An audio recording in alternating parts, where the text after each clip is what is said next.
instinct, and that in a few years he would make his mark on the tech world. In the late 80s, Dr. Hegde finished his PhD and moved to LSU in Baton Rouge as assistant professor. And after a few years of Cajun food, he moved to Washington University in St. Louis. This is, I think, in 1997, as professor of electrical engineering. And so I was actually at the time, so I once again had the pleasure of being colleagues with him in St. Louis.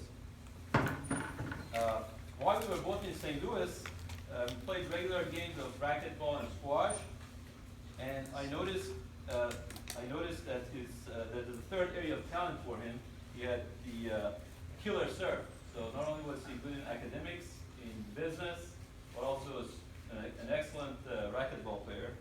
So better watch out if you play racquetball with him. In St. Louis, Manju had several spin-offs, including Celox Networks, which was a network processor company which had a valuation of $300 million at one time, and later AGEA, which is a physics processor company which designed the physics engine for real-time physics-based graphics. And basically, physics engine is in many devices. If you own an Xbox or a Nintendo or PCs, it's basically devices all over the world.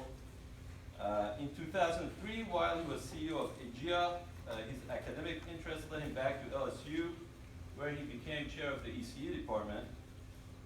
So during this time, he had two jobs. He was CEO of AGEA, and also he was chairman of the electrical and computer engineering department. In 2008, NVIDIA acquired AGEA, with Manju joining as vice president, and he was put in charge of CUDA, which I'm sure all of you have heard of, and many of you have probably used. After 2 years there, in 2010, he joined Advanced Micro Devices as corporate vice president and head of their fusion processor, and stayed there for 5 years. Manju's latest venture is Uhnder, which is a rapidly expanding Internet of Things company with a primary focus on driverless vehicle technology. Knowing Manju, I'm sure that Uhnder will be a spectacularly successful venture. And as part of his company, his company is very much interested in self-driving cars, and so that's what he's going to tell us about today. The title of his seminar today is Self-Driving Cars, the Opportunity, and When Should We Trust Them? So without further ado, Manju. Thank you.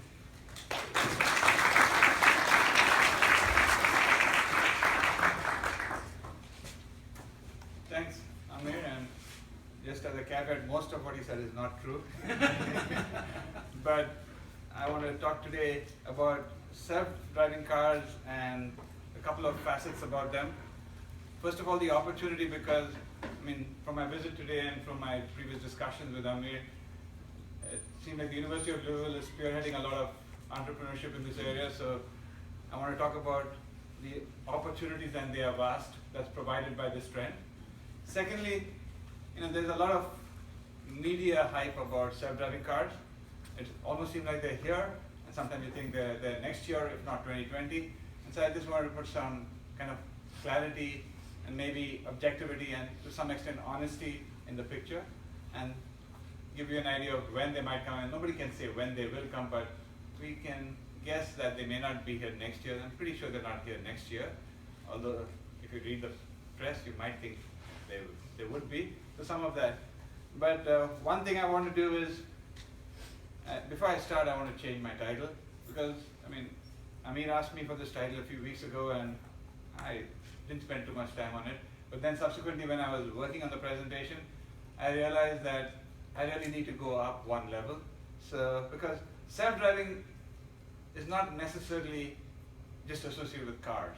In fact, my thesis is going to be cars are going to be the last thing in which you'll see self-driving. They'll be there in many other things.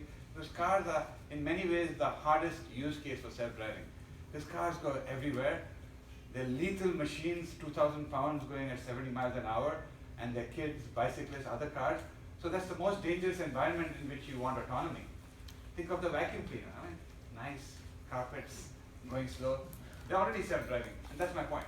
So first of all, I want to up-level it, so make it self-driving, the opportunity, and then I made this change last night and realized I can't say when we should trust them, so when we should trust it. So that's my new title.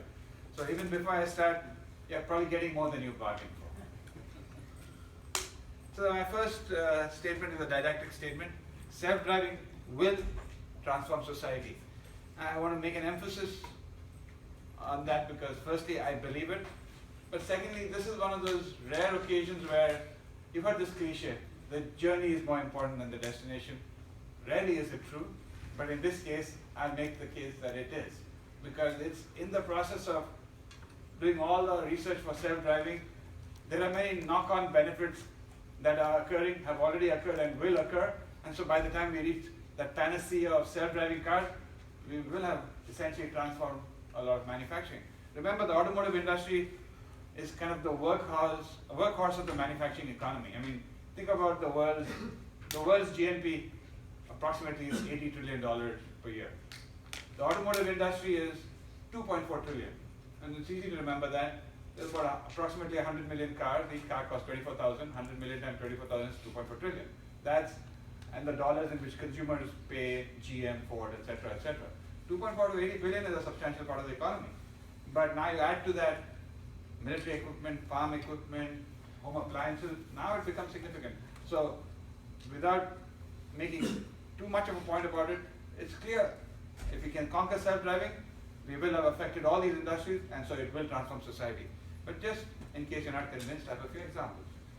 So this is an actual self-driving truck that Daimler Mercedes drove, and UPS, the trucking company, is very interested in self-driving, and you can see why.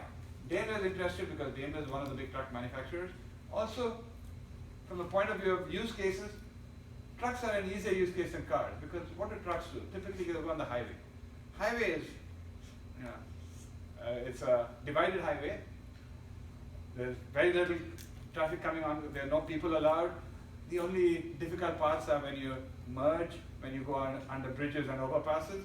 But compared to driving in an urban center, it's a picnic. So it's clearly an important and easy use case. It's also an important use case. UPS has 300,000 drivers, the single biggest cost. Uber, they make 30%, the driver makes 70%. So all these companies are motivated to do self-driving trucks. Self-driving fleets are probably the first place where self-driving vehicles will come out in quantity. And that's, it's easy to extrapolate that. Self-driving lawnmower, these exist today. And this is actually maybe a lawnmower from Husqvarna, which is one of the big lawnmower manufacturers. What they do is they use cues. I mean, your lawn doesn't change. There's very few dynamic objects, maybe the odd squirrel, children, you've got to be careful. They put wires around the property, they use the wires as cues, so it's a relatively easy problem. It doesn't cut as well, it costs a few $1,000s today, and if you look at the reviews, they don't cut in the nice straight line which a human can cut it, but this will improve. But my point is they're already there. Again, easy use case, some motivation for it. Self-driving bus, this is a pilot from Rolls-Royce. They claim that they'll have it in production in 2020.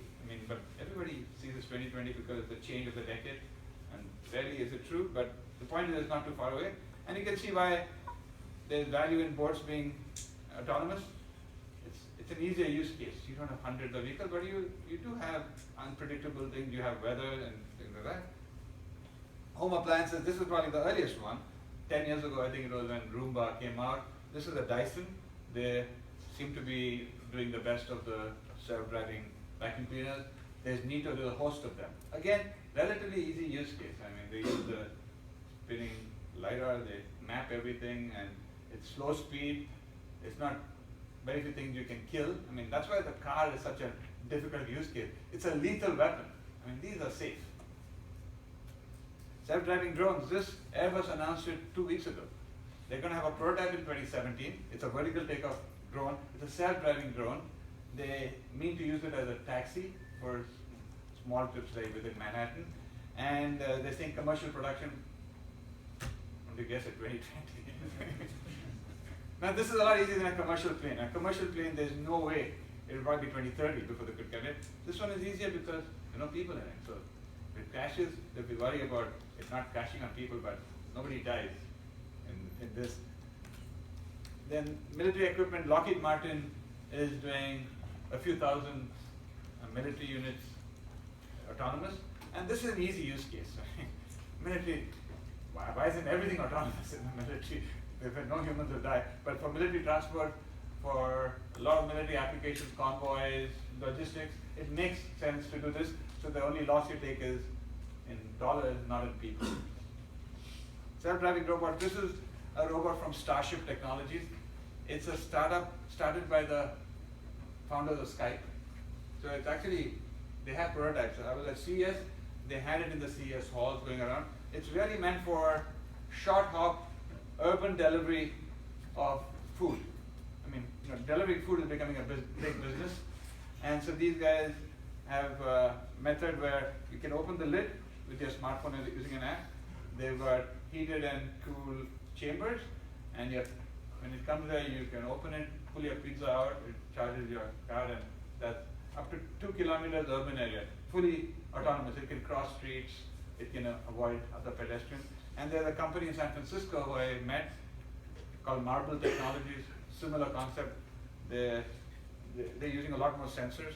Just to give you an example, in the Marble robot, which is about 150% bigger, a little higher, a little wider, but they told me the cost of the sensors is about $20,000 for this. It's totally $40,000, and they're not selling it. It's a subscription model. They own the fleet, and you can deliver from point A to point B. You get a subscription, and each transaction they charge you. So it's a leasing model. Different business models are possible, but just telling you where the industry is going.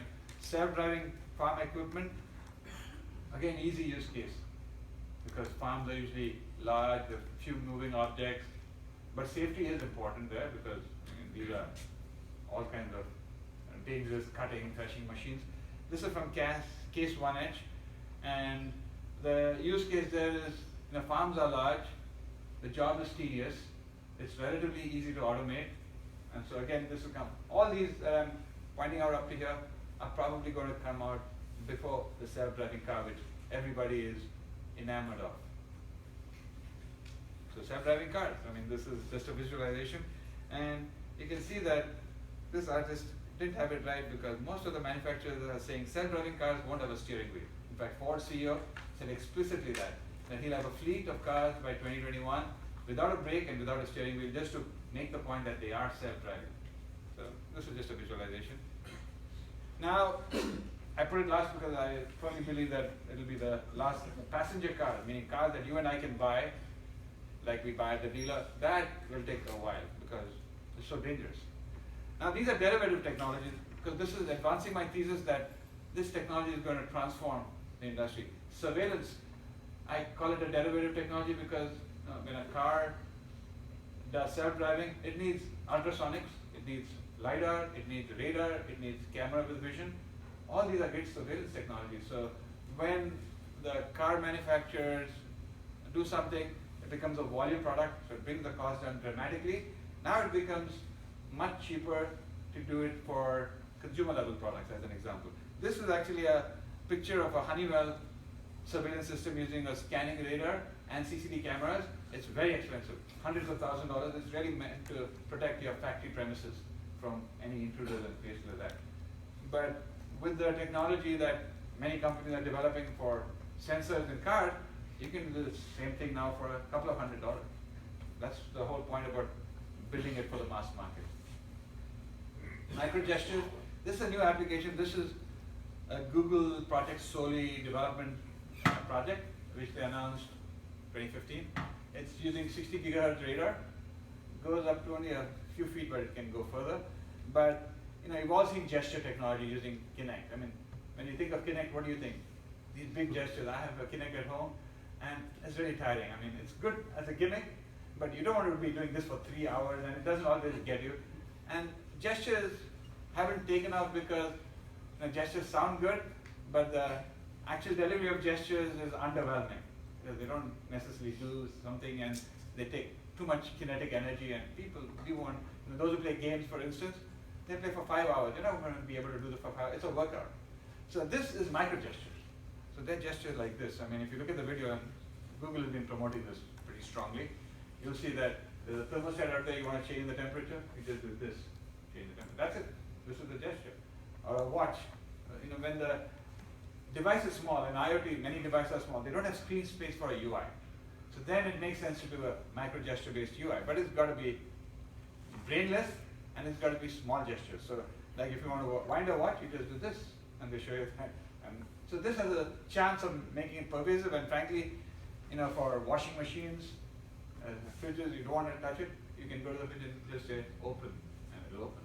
So even appliances like you were showing me in the first build, this could be, it has hundreds of applications, but it's still a new technology, but it's a derivative technology. And then industrial measurements, there's thousands of these. If you talk to any factory automation, they're trying to move like iron rods, 2x4s in all these manufacturing.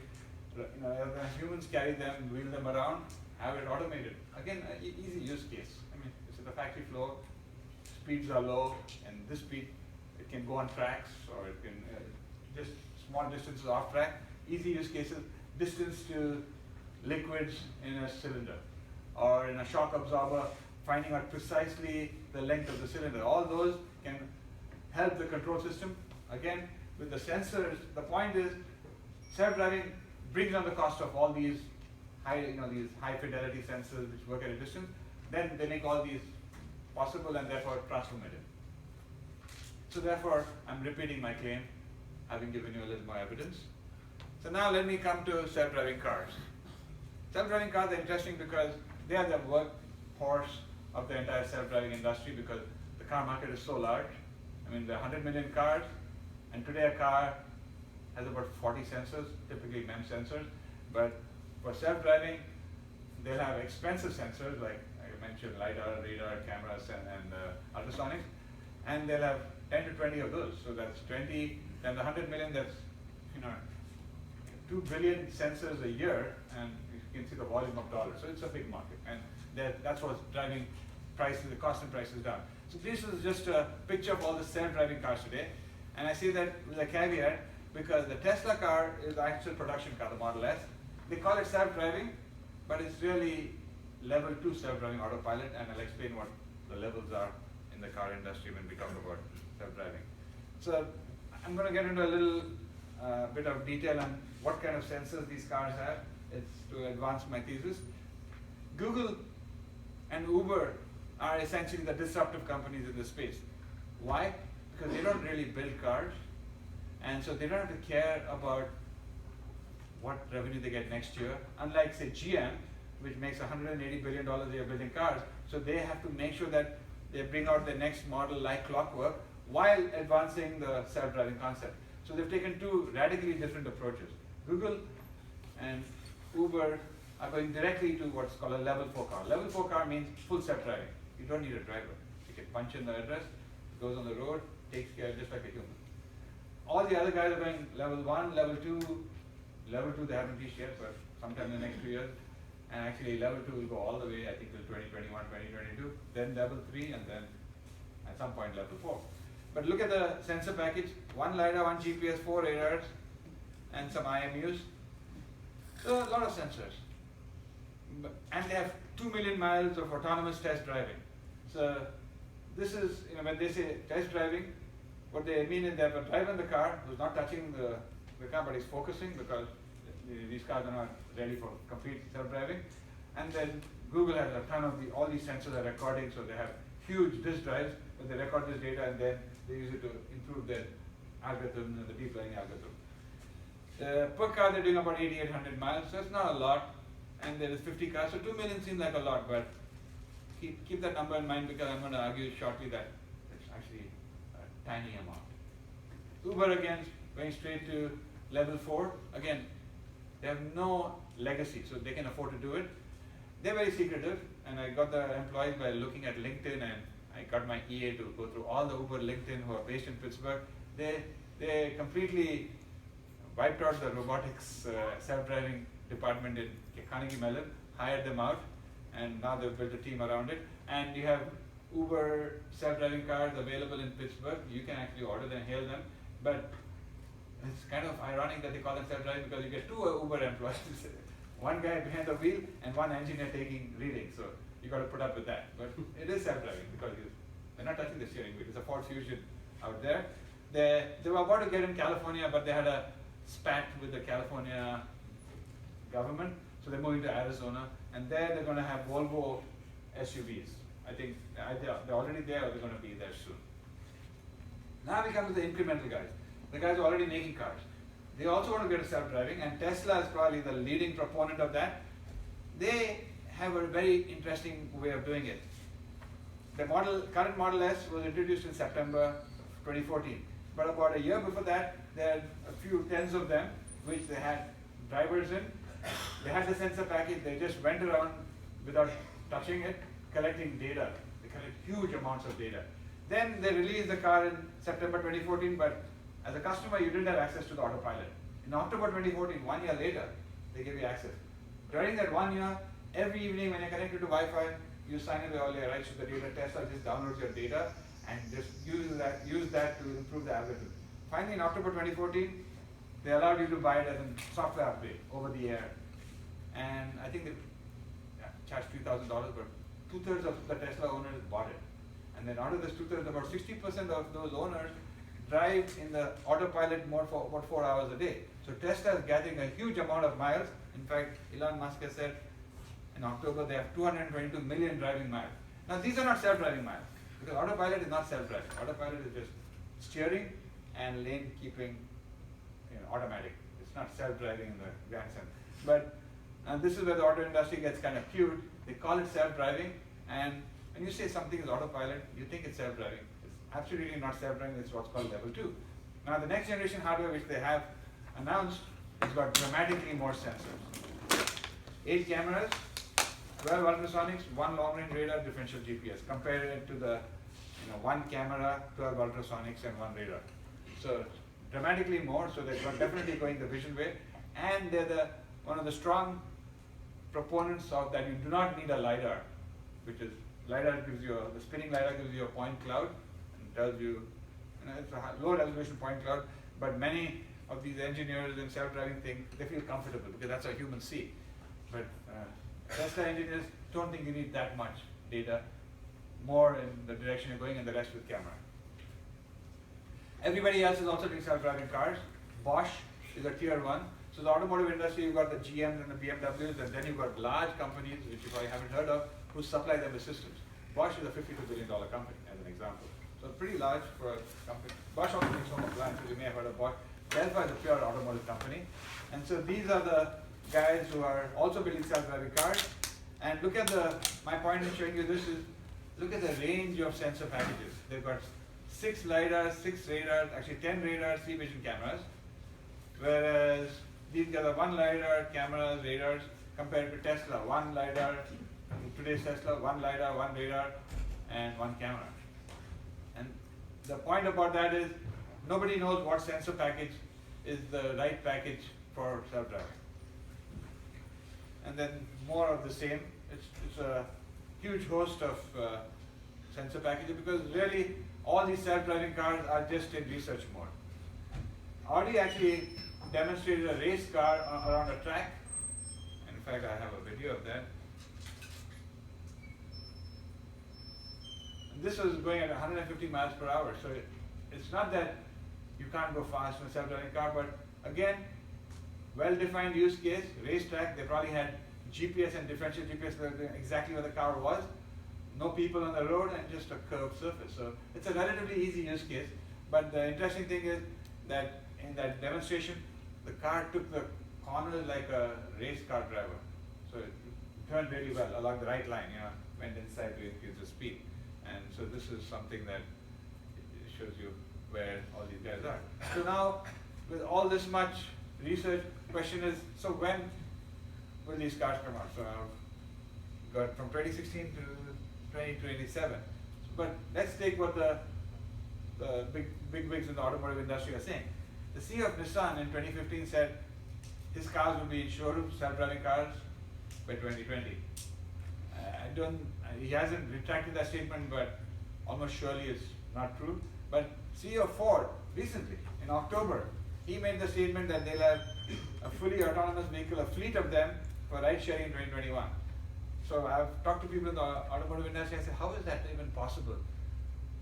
So again, it's going to be a play on words, they think. A fleet, 2 cars, you could technically call a fleet, maybe 4 cars, and they'll be driving in a park-like setting, maybe in a campus, the Ford campus, and they can claim it's self-driving.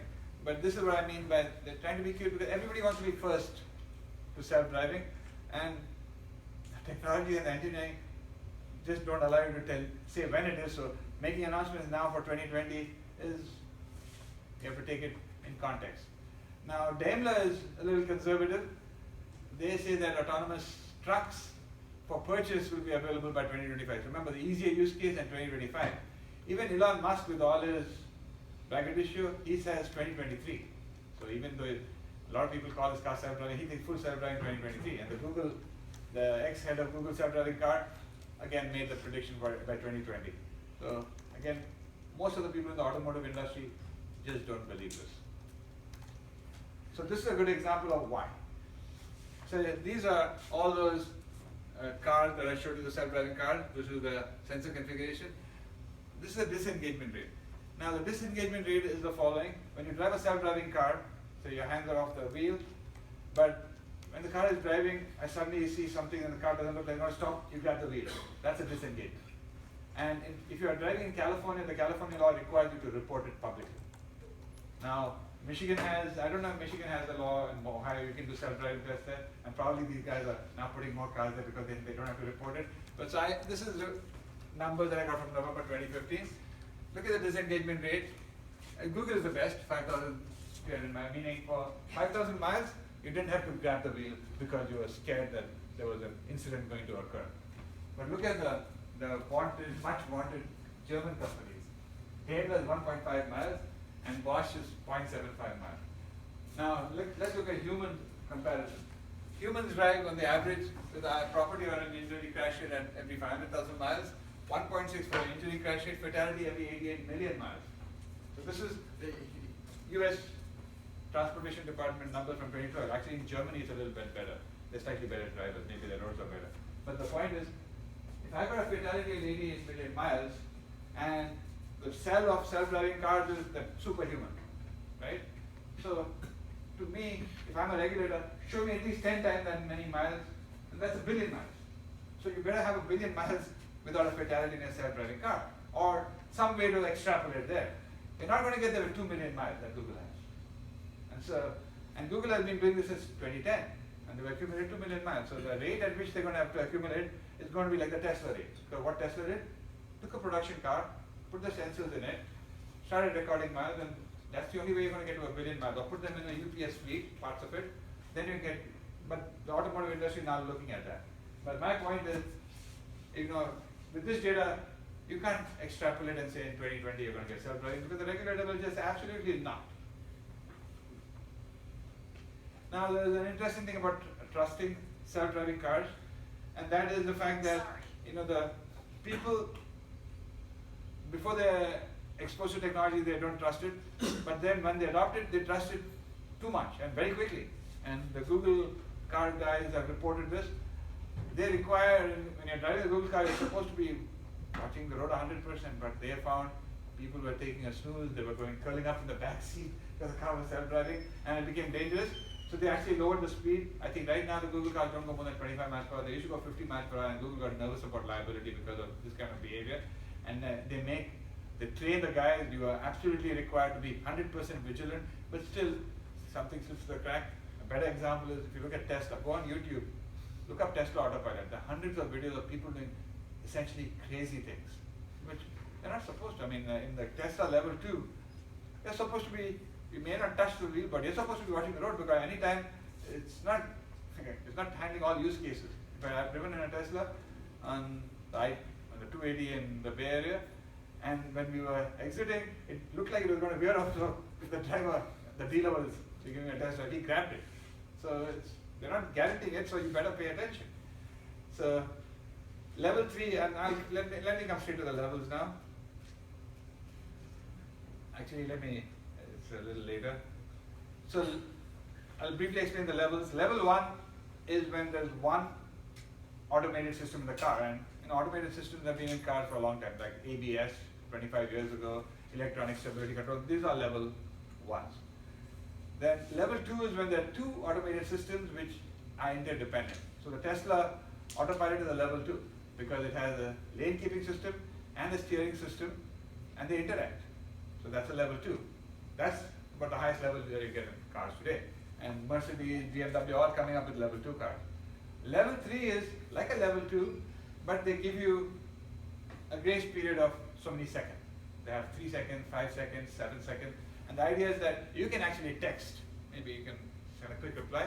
But when the car beeps, within, say, 5 seconds, you've got to be able to grab control of the car. So you can let your attention flag. Many people don't like this. Psychologists say humans can't go from sending a text saying love you to saving somebody's life because you're about to crash into them. That's a hard switch to make. We're not electronics. So there's questions about level 3. Level 4 is the full self-driving. And that's what the Google car and the Uber cars are doing. So that's the taxonomy of these levels. And so the Tesla drivers are really in level 2, but they're behaving like it's level 4. And that's because you name it autopilot. And in fact, one of the dangers, there have been a few accidents. This is a fatality which got a lot of attention in the automotive industry, May 7th in Florida. So this was the Tesla coming down. This was on a bright sunny day at 2 p.m. in the afternoon. A white semi turned left on a 2-lane highway. The Tesla didn't stop. Car went under the truck. The top of the car got shut off. The driver died, and it came to a dead over 100 meters later. So NHTSA, National Highway Transportation Safety Administration, commissioned a study. They didn't put an injunction to stop Tesla, and there were 4 systemic reasons for the failure. The driver was watching a movie, and like I said, this is what I mean by he was actually had headphones on and was watching a movie, so he wasn't paying attention. So this was several tens of meters. He could have easily played. But the car had a camera, but the cameras, for all the vision research that's going on, the cameras in Tesla, today's Tesla, they detect cars, the rears of cars, by the 2 red taillights. And so the trailer of the truck did not have 2 red taillights, so they didn't detect it. Now it had a radar, it had a Bosch radar actually, it had a mobile vision processor and a Bosch radar. The Bosch radar detected something, but radars today don't have vertical resolution, they've got horizontal resolution. So the radar didn't know if it was an overhanging traffic sign, or a manual cover on the road, or a metal post. But you would think that, hey, you should stop then, because you don't know. But the funny thing is, in level 2, the driver's in charge. You are in charge. Tesla has no liability. But if the car brakes for a false positive, then Tesla has liability, because you might get whiplash and say, you brake, I didn't brake. So therefore they instruct the engineers, false positives trying to get close to 0. It's easy to get to 0 false positive. Just ignore everything. So what they do is, if they're slightly unsure, they ignore it. So when the camera and the radar didn't agree, they said, we're not sure, ignored it, and that's how the tragic accident occurred. So that's the range of calling it self-driving. It is a self-driving. So now, just to tell you how the rest of the industry is moving forward in this, they're going incrementally, using something called ADAS, which electronic braking systems is part of ADAS, as is electronic stability control. And ADAS is an incremental way to reduce driver errors, give comfort to drivers. Adaptive cruise control itself is a convenience. It's not a safety thing, but anti-lock braking system is not just convenience, it's safety. When it's slick, it converts it removes the sliding friction. And so you've seen these features, and many of you probably have cars with these features. So this is how the BMWs and the GMs, they introduce automation in cars. And their thinking is, you automate enough, the steering gets automated, the lane changing, the braking gets automated, at some point the driving gets automated. By the way, this is not completely agreed to in the industry. But the benefits of ADAS you can see starting from a reference of 1965, where this is the car accidents and fatalities per distance. And you can see it's going down tremendously. And this is a correlation study. Nobody's done causally, it's hard to do causally, but it's incredible that all this automation reduces, because humans are the biggest source of accidents. The killer application, and I say killer in quotes, is automatic emergency braking. This is the fact that there's about 12 million deaths and serious injuries a year from traffic accidents. the total economic cost about $1 trillion. 90% of them can be prevented by automation. And as a result, most of the geographies are requiring it. Europe by 2018, North America by 2021, and Japan by 2020. Either voluntary or basically all new cars will have this feature. And this feature, the OEMs are implementing with a camera, with vision, and radar, because they want to back up. So that's completely changing everything, and this is the reason why those sensors are going to become cheap now, because not 100 million, in these three geographies you've got about 65 million cars, but it's not like the other countries are not going to do it. When you see Europe, North America, and Japan do it, every country at some point is going to adopt it.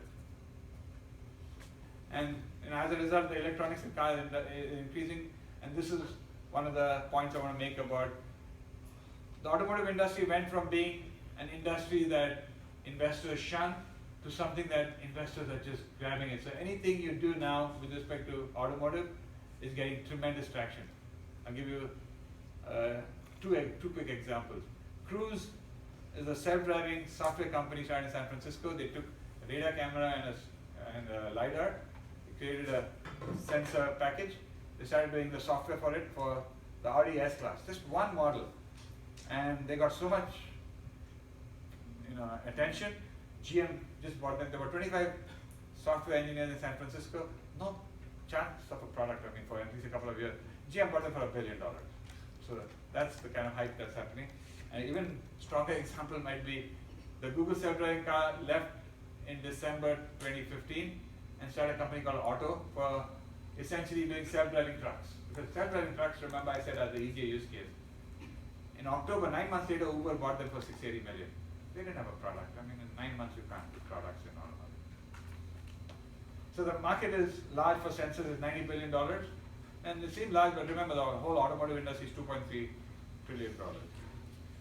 So I mentioned level 1, 2, 3, 4, and this is a taxonomy that NHTSA uses. The Society of Automotive Engineers actually uses a different taxonomy. They use a 5 level. High automation is like for if you want cars, say taxis within a city, or shuttles within a university campus, or on the highway trucks. But level 5 in this taxonomy is anytime, anywhere, just like a human.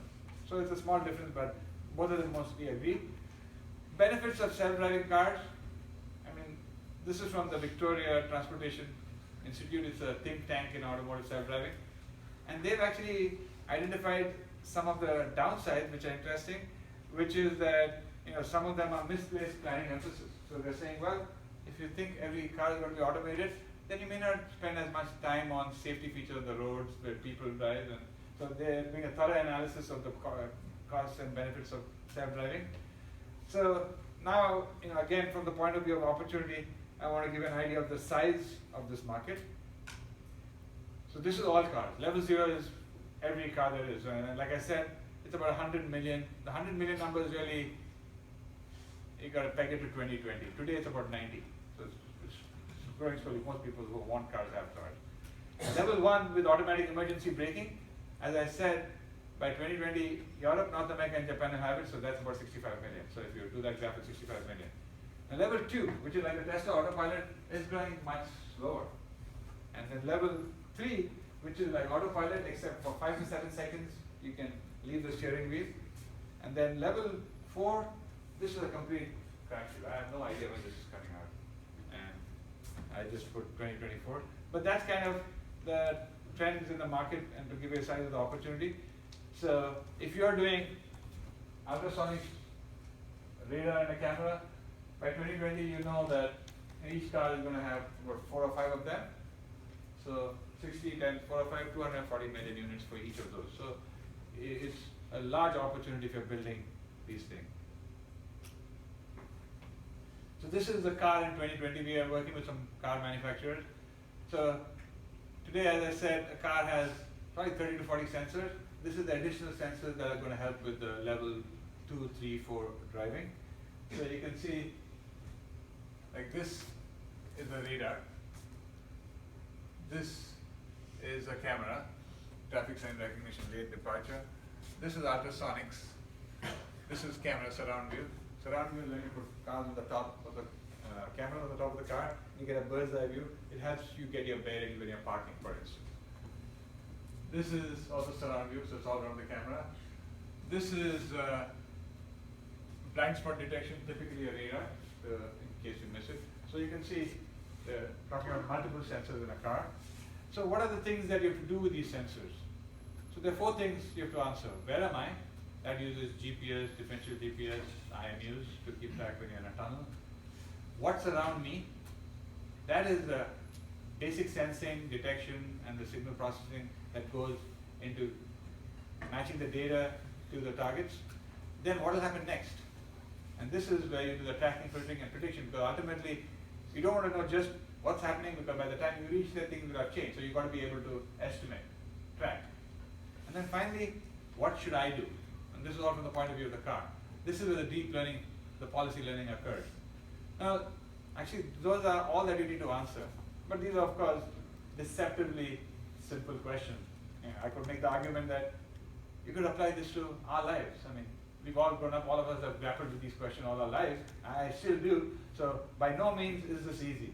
And for discrete sensors in a car which don't have the intelligence we do, this is a very difficult problem. And to complicate things in the automotive space, you've got to have robustness in weather and various conditions, security against hacking, and functional safety. Functional safety is a particularly onerous engineering task.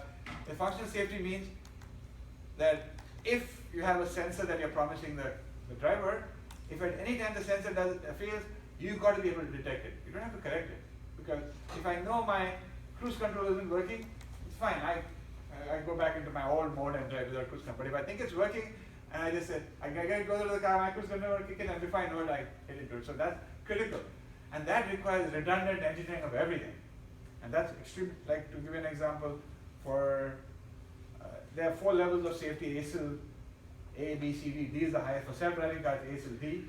You've got to have complete redundancy in everything. But in ASIL C, you get what I call fits, failures in time. You have to detect 20 failures in a billion hours. I mean, you can miss 20 failures in a billion hours.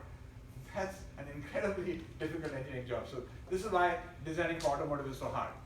None of the other use cases require this kind of thing, but like I told you, the automotive industry, they will, in a heartbeat, prioritize safety over innovation. That's why cars, if you look at the iPhone and the car entertainment system, they look ancient because they were designed in 2010 and they're coming out in cars now because they are anal about safety. They test. When they put a new technology in a car, they'll drive it for literally 1 million miles. Multiple drivers, but they'll test it for 1 million miles, and that's why when you're driving, hurtling off the highway at 70 miles per hour and you brake, you know the car will stop. Yeah. You can't say that about mobile phones and PCs. So now let me give you some examples of fusion. Now radar, vision, and LiDAR are the 3 big sensors in cars for driving, automotive driving. So they all have, because of physics, LiDAR and vision and the light frequency in the terahertz. I mean, 350 to 400 terahertz. Radar in cars is in the gigahertz. 76 to 81 is the automotive spectrum. So because of the physics and because of the kind of technology you have, there's various strengths and weaknesses. I kind of summarized it. And you can see a couple of things here. LiDAR and vision are complementary. Are overlapping. Radar is complementary because the reason these overlap is they're both light-based technologies. LiDAR is using lasers and is an active sensor. Cameras are passive, using a broader spectrum of light. But they both do very well with respect to classification. The camera is probably a little bit better. They both do very well with respect to road surface. But with respect to weather, they're both poor. And LiDAR works very poorly in fog or rain. And radar is probably the most robust. So you can see it's complementary. And that's the reason why a car manufacturer wants multiple of them. Because they can't guarantee you self-driving when it's sunny like yesterday and not when it's cloudy like today or when it's raining like tomorrow. I mean, when you buy a car, you want it to be doing it across the weather you drive in. So there's a lot of research and fusion using this to get synergy between these various strengths and weaknesses of these sensors. So I'll give you a few examples. Radar is much better at detecting because radar is an active sensor LiDAR is also an active sensor, but LiDAR cannot scan. It's a laser, it's heavily collimated, and so by the time it scans, it's too late. I mean, it takes a while to scan. And I'm not talking mechanically, even using an optical phase array, which is new technology, it still can't scan very much. Because remember, the photons in LiDAR are about 10,000 times higher energy than the photons in radar. So therefore, there are fewer photons. And if you think of scanning, scanning is like throwing a bunch of photons in your field of view. So you've got fewer photons, it can't scan. Radar is the best scanning technology. So it's the best one for detecting targets. But radar is very poor at classification, because you can't see detail. So if radar and camera are fused, the right thing to do is use the radar for detection, use the camera for classification, because you need both. So these are some use cases. So let me go to an example, a particular example. This is from a research paper from the RD research team with the University of Wuppertal. It's actually 3 years old.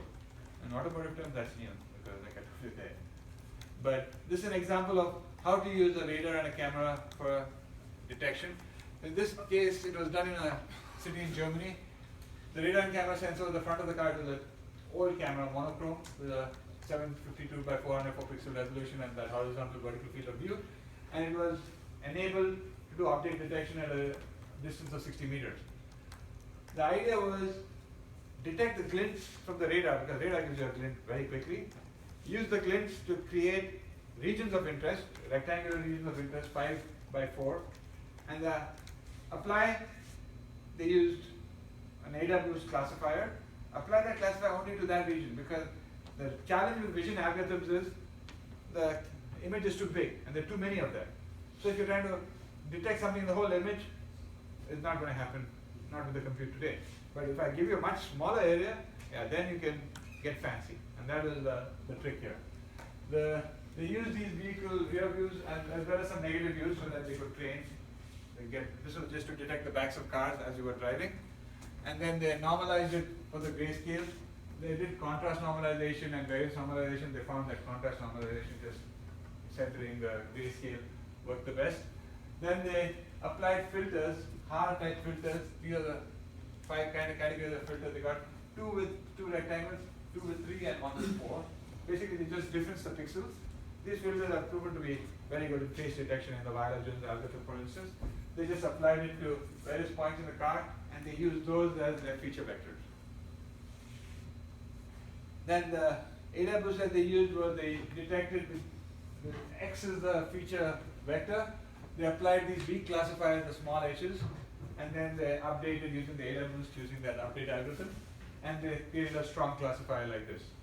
The training set the total set had about 2,000 of these, and they used half for training and half for running. And then they also, in AWS, you get redundant classifiers. So to make sure that you were learning something new, they actually computed the maximum mutual information between the 2 classifiers, and they put a bound on the mutual information, because mutual information is a measure of how close they are in information theoretic sense. So they removed the new classifier if it was within a certain, above a certain bound on the mutual information. So you got new information in the AWS algorithm. And then they took that 5 by 4 and they went to sub-windows. And that was an adaptive process there. And then after they detected those windows in which they saw a car, these algorithms are invariant to small changes translation. So they got multiple windows in which they saw a car. Then they did a second fusion to combine all of them, because they wanted the tightest fit. Because remember, this is for self-driving. So if I have a huge window, then I can't steer. So I want a tight bounding box, because that's the best use case for steering across them or braking or whatever. So that's the setup that they did. And this is how the algorithm performed. I've got some results. So again, to remind you, the radar was the detection, created regions of interest around the projected radar glint of the reflex. The vision then examined those regions of interest, and here you got 1, 2, 3, 4, and you can see that 4 is not a car, it's like a negative image. It quickly discarded it. So the way they did it is the sequence of classifiers was done so that you reject very quickly, so that you don't have to do the full classification once you've rejected. And so as I told you here, you'll find that they got multiple detections, because small translations it's invariant too, so then they have to fuse those, and that is to get the most accurate bounding box. But now look at the results, and remember this is a 4-year-old paper. With variance normalization, the best that they got was with this contrast normalization and the mutual information less than 0.5. The false positives, remember there were more than 1,000 this sample that they took was 0, which is exactly what the OEMs want. But they're getting this is a very high true positive. I mean, you can get this 0 and this 0 very easily, do nothing. But this is pretty good for a false positive 0. And then the bounding box was 98.76 accurate. So this one is much better than any car has today. It's still a research paper, hasn't been implemented. But this is an example of how fusion between the strengths and weaknesses of the two sensors can give you a dramatically better. I mean, with just a camera or with just a radar, there's no way you'll get to these kinds of numbers.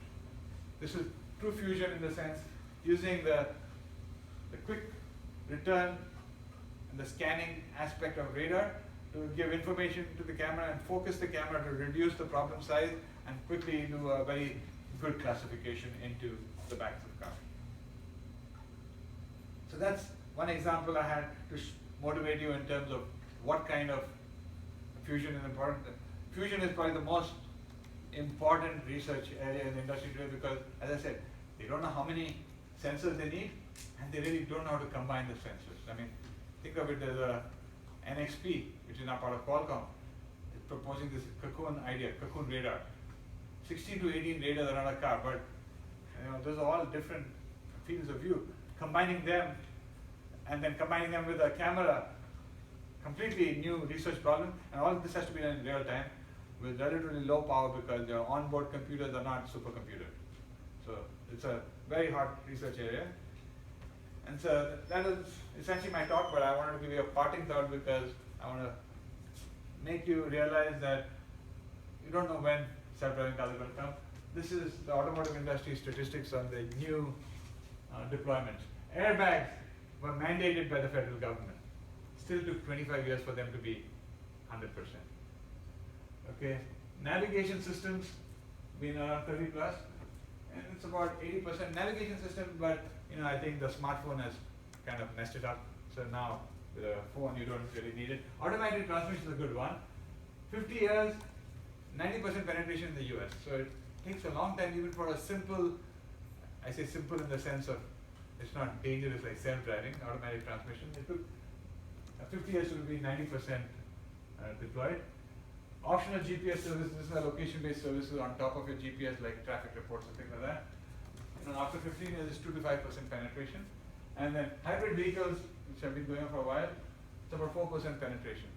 And the dollar amounts are relatively small, so it's not the economic cost. Because a self-driving car, the premium is going to be more than $5,000 for sure. So, in conclusion, there will be some self-driving cars come out, but when we think of self-driving cars, we think of them as pervasive. And that, your guess is as good as mine, but it's probably going to be towards the second half of the 2020s. But the first model will come out in the first half of the 2020s. Is probably, if I were to guess, I'm giving myself a lot of range, but that's what I would say. And I might be wrong. There could be some unsolvable problems that they push it out because my point is this is so dangerous a thing to deploy, 2,000 pounds of metal, and you call it self-driving that the slightest doubt and they'll delay it. So that's where the self-driving. But the good news is that there's absolutely no reason to stop working on them because there are so many derivative things that are happening, and even within the automotive industry, so many incremental things that are happening that none of the effort in engineering and research is wasted. So that was my talk for today.